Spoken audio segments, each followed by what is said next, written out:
పరకామణి చోరీకే పీచే క్యా హై. ప్రస్తుతం ఇదే అంశం మీద ఇప్పుడు దృష్టి పెట్టింది కూటమి సర్కార్. చోరీ జరిగిన విషయం సీసీ కెమెరా సాక్షిగా బట్టబయలైంది. మరి నిందితుడిని చట్ట ప్రకారం శిక్షించకుండా రాజీ చేసుకోవడంలో ఆంతర్యం ఏంటి? చోరీ చేసిన వ్యక్తి ఆ సొత్తుని తిరిగి ఇచ్చేస్తే శిక్ష లేనట్టేనా? కోర్టు ఆదేశాలతో ఈ ప్రశ్నలకి సమాధానం వెతికే పనిలో పడింది ప్రభుత్వం.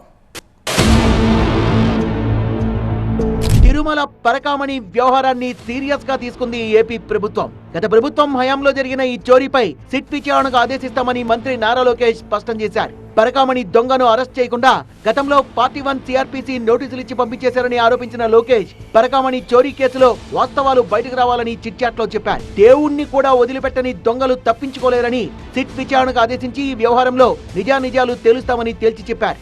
జగన్ టీం దేవుడి దగ్గర నాటకాలు ఆడారని, అందుకే దేవుడు ఏం చేయాలో అది చేశారని వ్యాఖ్యానించారు లోకేష్. పెదజీయర్ మఠం క్లర్క్ గా ఉన్న రవికుమార్ అనే వ్యక్తి 2023 ఏప్రిల్ 29న తిరుమల పరకామణిలో చోరీ చేస్తుండగా టీటీడీ విజిలెన్స్ సెక్యూరిటీ విభాగాలు పట్టుకున్నాయి. రవికుమార్ తన లోదుస్తుల్లో దాచిన $900 అమెరికన్ డాలర్లు స్వాధీనం చేసుకున్నారు. నిందితుడు రవికుమార్ పై చర్యలు తీసుకోకుండా లోక్ అదాలత్లో రాజీ చేశారు అప్పటి అధికారులు. రవికుమార్ పరకామణిలో చోరీలకు పాల్పడడం ఇదే తొలిసారి కాదని, గతంలో కూడా అనేక సార్లు దొంగతనాలు చేసి వందల కోట్ల రూపాయలు కొట్టేశాడన్న ఆరోపణలున్నాయి. రవికుమార్ చోరీల వెనుక టీటీడీ అధికారులతో పాటు అప్పటి ప్రభుత్వ పెద్దల పాత్ర ఉందని ఆరోపిస్తున్నారు TTD board member Bhanuprakash Reddy. దీంతో లోక్ అదాలత్ తీర్పుపై హైకోర్టును ఆశ్రయించారు. కేసుపై విచారణ చేపట్టిన హైకోర్టు పరకామణి వ్యవహారంపై సిఐడి విచారణ చేపట్టాలని ఆదేశాలు జారీ చేసింది. లోక్ అదాలత్ తీర్పుపై స్టే విధించిన ఉన్నత న్యాయస్థానం నెల రోజుల్లోపు విచారణ జరిపి నివేదికను సీల్డ్ కవర్లో అందివ్వాలని ఆదేశించింది. తదుపరి విచారణను అక్టోబర్ 13కు వాయిదా వేసింది.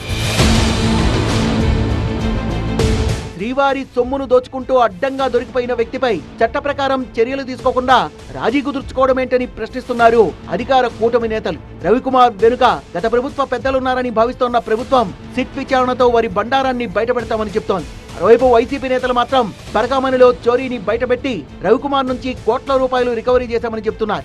20 ఏళ్లుగా రవికుమార్ పరకామణిలో చోరీ చేస్తున్నాడని, మరి అప్పుడు రవికుమార్ ను చంద్రబాబు ఎందుకు పట్టుకోలేదని ప్రశ్నించారు భూమన. ఈ వ్యవహారంపై దమ్ముంటే సిబిఐతో దర్యాప్తు చేయించాలని డిమాండ్ చేశారు.